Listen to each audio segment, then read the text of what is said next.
Okay guys, second video. So we've got this broken butterfly wing move. We're doing it in an unbalanced way. We've got it on for a nice credit here. And the reason we did that is because if you look how we came in, the Apple is a pretty bullish pattern all day.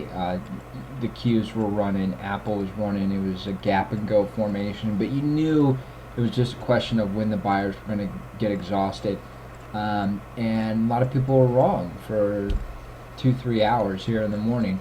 And instead of dialing up your margin at every price level, doubling up with plans to add and all this nonsense, dollar cost averaging yourself into a short position that you may or may never get. Right, these prices that you picked out before may never hit, and you're in the meantime stuck with the mark to market take down in your position. It's no joke when Apple's at 5.15 and you're at the money and it runs $15 out of the money and $5 strikes. You're feeling like shit in the morning. So I would much rather come in here with a neutral position, sell for a credit, right? So you're either making money or not losing very much money, while this is all happening and everyone else is, getting their ass handed to them on the short side. Meanwhile, what you can be doing is, as you start seeing this topping out, you can be getting the best prices on the downside. Because what you're going to be doing is when Apple comes up here and it breaks down through say 420, the first thing you're going to be doing is thinking, okay, I'm gonna get the best prices on these out of the money puts that we're going to reverse on. So, for instance, the puts that you're short, you flip over, buy 4 of them to now, be long your puts here out of the money. You're getting the best prices because no one in their, crazy ass mind is going for 490s on a gamble like that, right? So now you got a lot more margin out here, but you're set for the downside.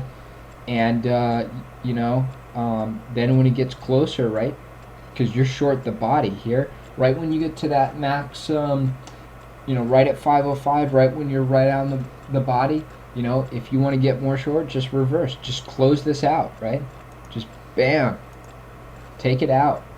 Okay, so you're off to the races, man. You're like I said, you're Ricky Bobby. Drive it like you stole it, dude. You're in a short position while everyone else was trying to dollar cost average into a play on a hot name. You're ready to go. It breaks 500, you're off.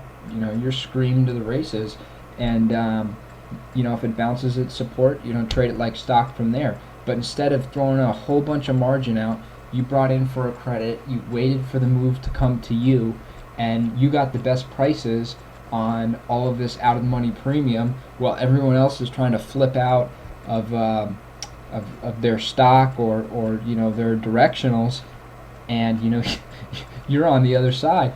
And the cool thing is that you're first in line.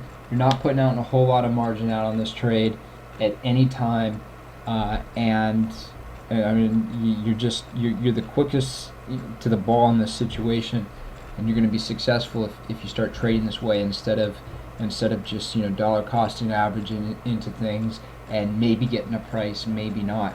And you're growing with the trade. The more it's going for you, right, the more short you're getting in this situation, and you have complete control. And it's a lot easier once the trade starts going for you, right, to take some exposure off on your neutral position, than it is to when it's going against you, adding up at the top, stretching your margin to where the sun don't shine. And I think it's just a better way to to play moves like this. So as the market's kind of topping out and you're looking for intraday reversals like this, keep this in mind. Unbalanced broken butterfly wings, transferring into very aggressive short positions as the market comes to you, as you get these kind of parabolic blow off tops, and you don't run up a huge margin bill doing it.